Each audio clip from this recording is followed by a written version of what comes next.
Well, good morning. I'm back again. This morning I'm going to pass on reading from the book The True Christianity. I have today something special I have to do for a wonderful lady, a blessed friend of mine who lives she lives in the high prairie country of central Wyoming. And she sends me flowers all the time. And she sends me ladybugs for my tomatoes. She is a wonderful lady, wonderful friend. And I'm going to read this today, kind of special. It's the end part, near the end, from near the end to the end of John Bunyan's Pilgrim's Progress. And I'm going to begin where they are entering into Beulah land. Now I saw in my dream that by this time the pilgrims were got over the enchanted ground and entered into the country of Beulah, whose air was very sweet and pleasant. The way lying directly through it, they solaced themselves there for a reason. Yea, here they heard continually the singing of birds, and saw every day the flowers appear in the earth, and heard the voice of the turtle in the land. In this country the sun shineth night and day, wherefore this was beyond the valley of the shadow of death, and also out of the reach of giant despair. Neither could they from this place so much as see Doubting Castle. Here they were within sight of the city they were going to. Also here met they some of the inhabitants thereof, for in this land the shining ones commonly walked, because it was upon the borders of heaven. In this land also the contract between the bride and the bridegroom was renewed. Yea, here, as a bridegroom rejoiceth over the bride, so doth God rejoice over them. Here they had no want of corn and wine, for in this place they met with abundance of what they had sought for in all their pilgrimage. Here they heard voices from out of the city, loud voices, saying, Say ye to the daughter of Zion, Behold, thy salvation cometh. Behold, his reward is with him. Here all the inhabitants of the country called them the holy people, the redeemed of the Lord, sought out, etc.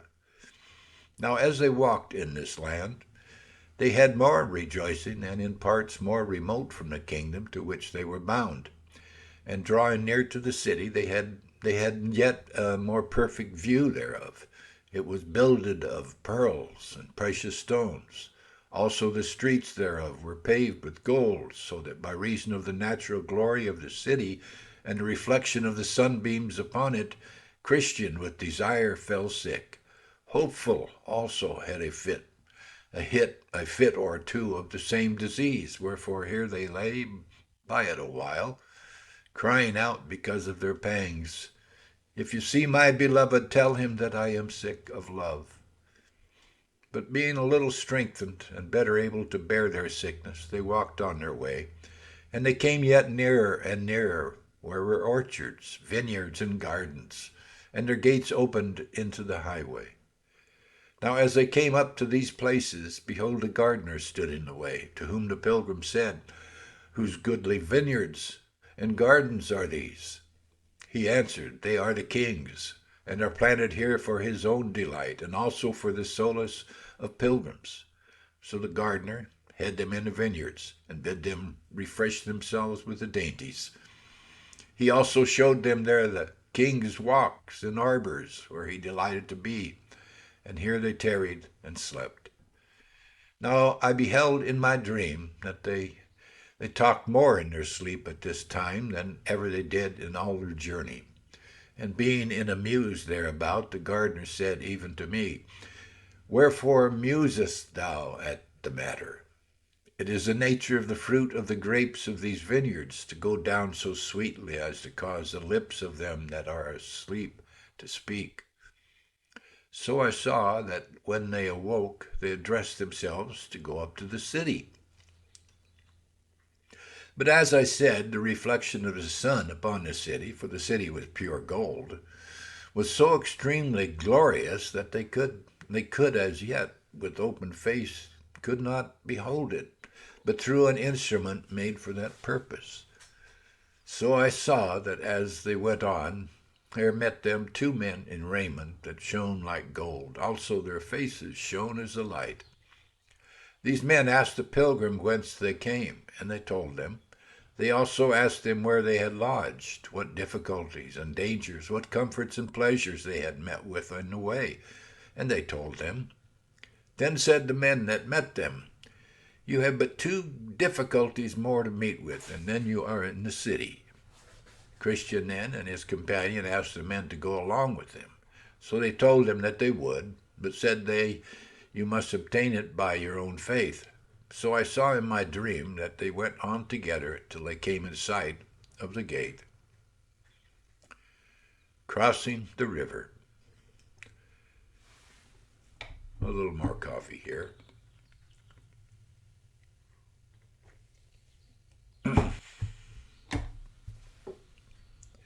Now I further saw that betwixt them and the gate was a river, but there was no bridge to go over, and the river was very deep.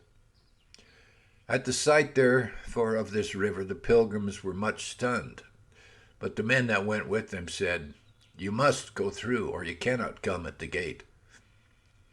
The pilgrims then began to inquire if there was no other way to the gate, to which they answered, yes, there hath not any, save two, to wit, Enoch and Elijah, have been permitted to tread that path since the foundation of the world, nor shall until the last trumpet shall sound. The pilgrims then, especially Christian, began to despond in their mind, and looked this way and that, but no way could be found by them by which they might escape the river. Then they asked the men if the waters were all of a depth. They said, no, yet they could not help them in that case, for said they, you shall find it deeper or shallower as you believe in the king of the place. Then they addressed themselves to the water, and entering Christian began to sink. And crying out to his good friend hopefully said, I sink in deep waters, the billows go over my head, all his waves go over me. Selah. Then said the other, be of good cheer, my brother. I feel the bottom, and it is good.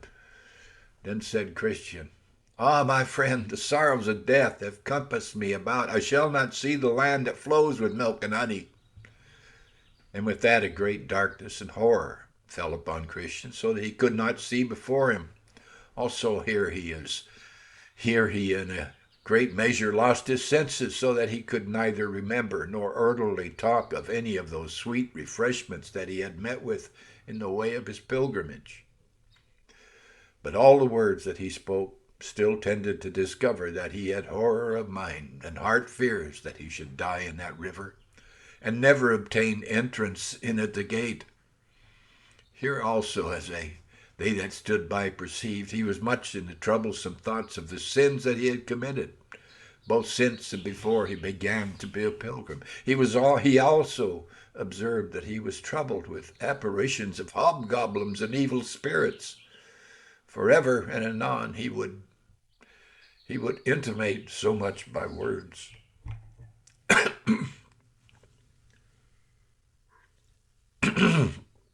You have to excuse this old man's voice. So much trouble with it. Hopeful, therefore, here had much ado to keep his brother's head above water. Yea, sometimes he would be quite down, and then ere a while he would rise up again half dead. Hopeful did also endeavor to comfort him, saying, brother, I see the gate, and men standing by to receive us. But Christian would answer, it is you they wait for you have been hopeful ever since I knew you. And so if you, said he to Christian, brother, said he, surely if I was right, he would now arise to help me, but for my sins he hath brought me into the snare and hath left me. Then said Hopeful, my brother, you have quite forgot the text where it is said of the wicked, there are no bands in their death, but their strength is firm. They are not troubled as other men, neither are they plagued like other men.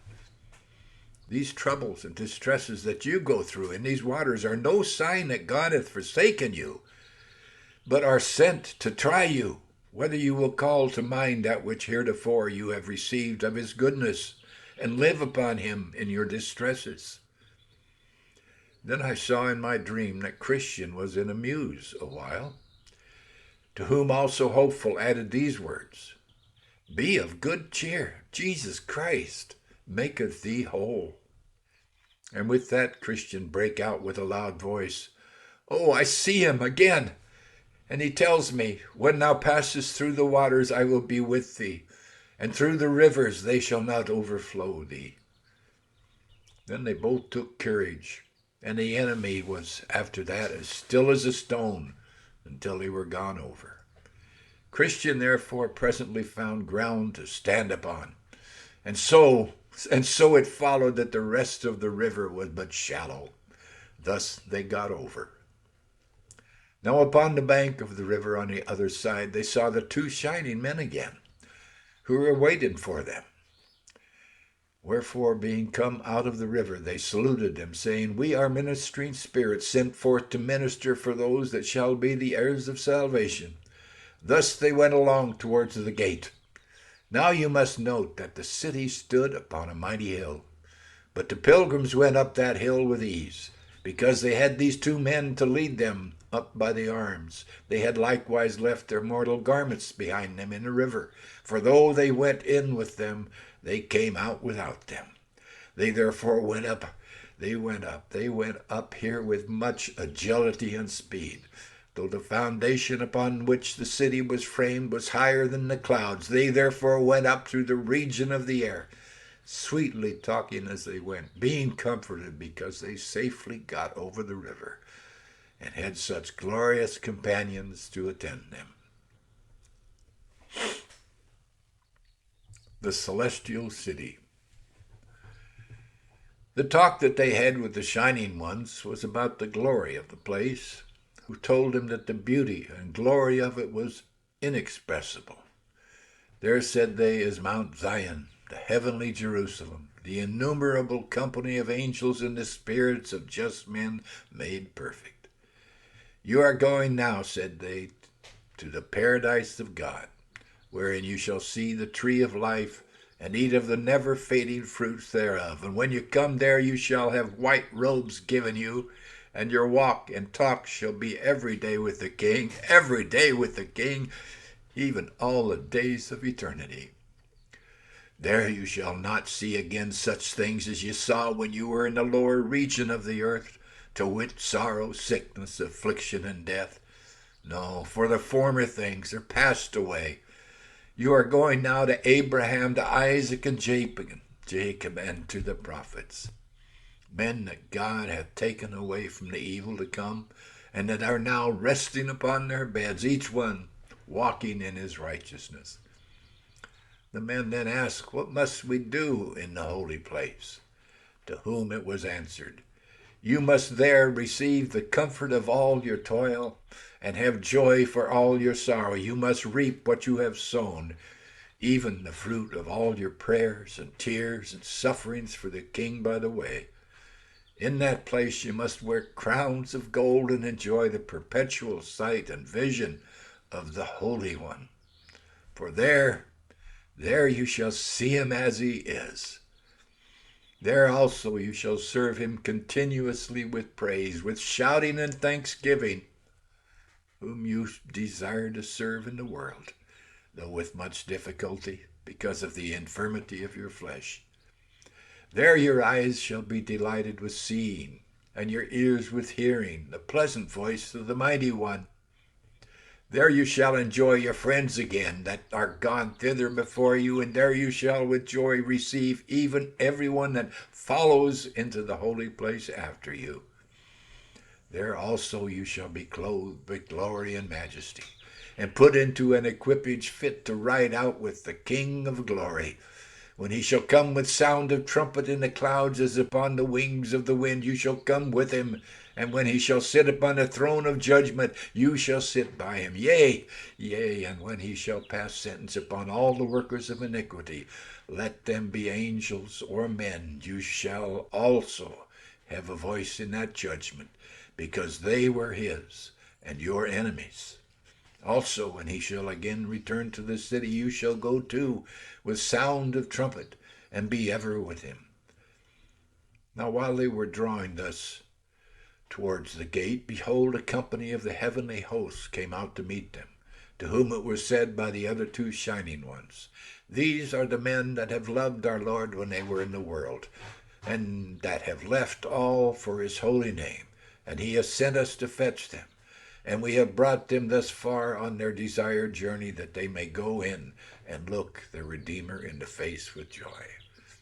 Then the heavenly hosts gave a great shout, saying, Blessed are they that are called to the marriage supper of the Lamb.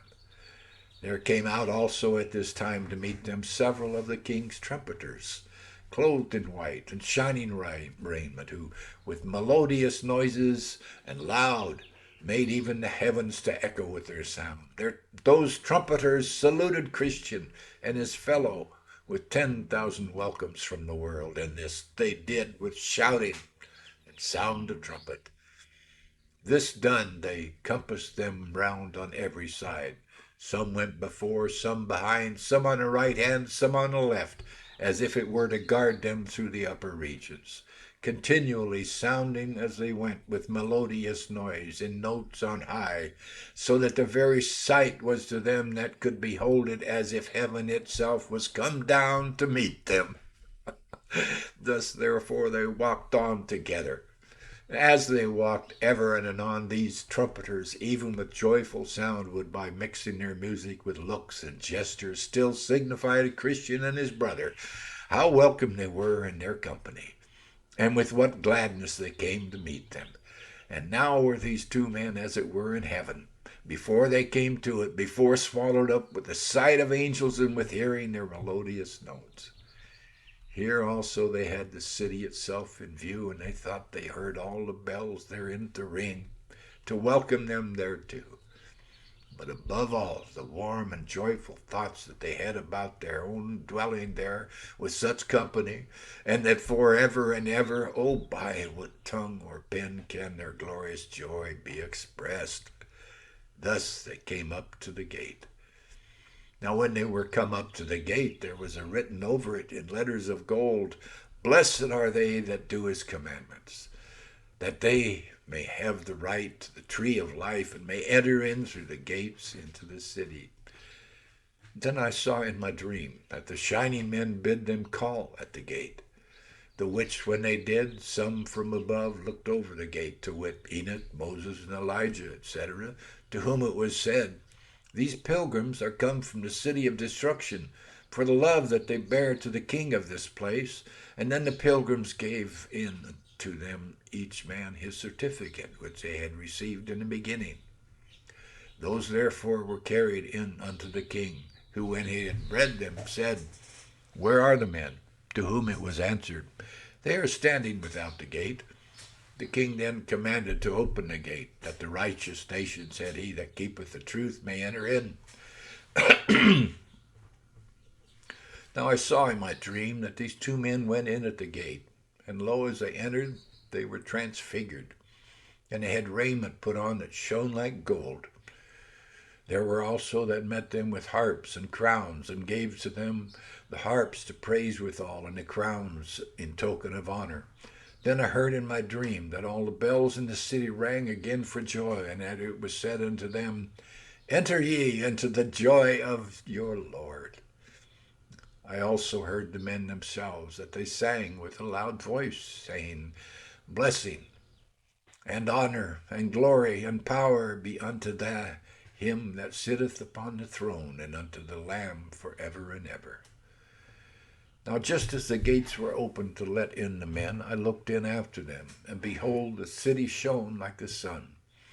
The streets also were paved with gold, and in them walked many men, with crowns on their heads, palms in their hands, and golden harps, to sing praises withal. There were also of them that had wings, and they answered one another without permission, saying, Holy, holy, holy is the Lord.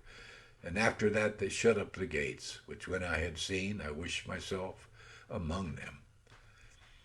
Now while I was gazing upon all these things, I turned my head to look back, and saw Ignorance come up to the riverside, but he soon got over, and that without half the difficulty which the other two men met with. For it happened that there was then in the place the vain Hope, a ferryman, that with his boat helped him over. So he, as the other I saw, did ascend the hill to come up to the gate. Only he came alone, neither did any man meet him with the least encouragement. When he was come up to the gate, he looked up to the writing that was above, and then began to knock, supposing that interest should have been quickly administered to him. But he was asked by the men that looked over the top of the gate, Whence come you? And what would you have? He answered, I have ate and drank in the presence of the king, and he has taught in our streets. Then they asked him for his certificate, that they might go in and show it to the king. So he fumbled in his bosom for one, but he found none. Then said they, Have you none? But the man answered never a word. So they told the king. But he would not come down to see him, but commanded the two shining ones that conducted Christian and Hopeful to the city to go out and take Ignorance, and bind him hand and foot, have him away. Then they took him up, carried him through the air to the door that I saw in the side of the hill, and put him in there. Then I saw that there was a way to hell, even from the gate of heaven, as well as from the city of destruction. So I awoke, and behold, it was a dream.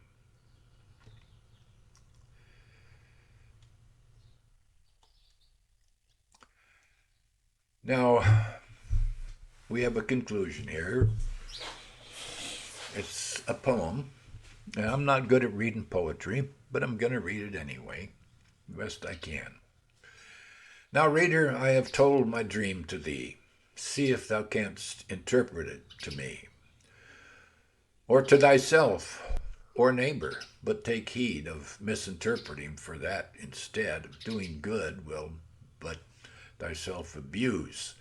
By misinterpreting, evil ensues. Take heed also that thou be not extreme in playing with the outside of my dream, nor let my figure or similitude put thee into laughter or a feud. Leave this for boys and fools, but as for thee, do thou the substance of my matter see. Put by the curtains, look within my veil, turn up my metaphors, and do not fail. There, if thou seekest them, such things thou'lt find as will be helpful to an honest mind. What of my dross thou findest there, be bold to throw away, but yet preserve the gold. What if my gold be wrapped up in ore? None, throw away the apple for the core. But if thou shalt cast all away as vain, I know not but will make me dream again. John Bunyan, The Pilgrim's Progress from this world to that which is to come. Well, God bless pilgrims. Think on these things. Go to thepilgrimjournal.com and read the whole book. Great book. A long one, but a great book. God bless. Have a blessed day.